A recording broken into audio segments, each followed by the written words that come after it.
Hey everybody, Nick Licameli here. Today we're talking about whether or not there are good exercises and bad exercises, and good foods and bad foods. The answer is yes. There are most definitely good exercises and bad exercises, and there are most definitely good foods and bad foods. However, it's not quite that simple. This is something that you'll see a lot of posts about, or memes about, or blog posts about, and it's someone saying no such thing as a good exercise or bad exercise, or there's no such thing as a good food or a bad food, or you get the opposite where there's the list of the 5 worst exercises that you should never do, or the 5 worst foods that you should never eat, or right. So we've seen both sides, and my answer is that yes, there are good exercises and bad exercises, and good foods and bad foods, but let me explain. It all depends on the context. So it's kind of like saying, is there a good speed to drive and a bad speed to drive? You could say that if the speed limit is 65, anything under 65 and above 50 is probably a good speed. And anything below 50 and anything above 75 is probably a bad speed.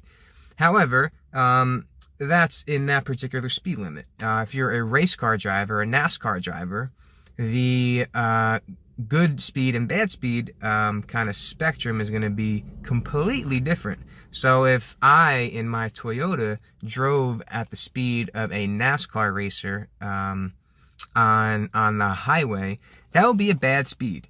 But if I was in a race car, it would be a good speed. So it depends on the context, right? So if I perform an overhead barbell press and it causes me shoulder pain, or it causes me neck pain, maybe that's a bad exercise for me, for my body. Maybe I would be more comfortable doing a dumbbell shoulder press, or same thing with a barbell bench press, or vice versa. Maybe the dumbbells feel worse and the barbell feels better. Then I would classify those as good and bad exercises for that person individually. If I am recovering from a rotator cuff surgery, and I am 4 weeks out of a rotator cuff surgery, I would say that any kind of lateral raise or overhead press or biceps curl is a bad exercise, right? Depends on the context. Think about foods, right? So are there good foods and bad foods?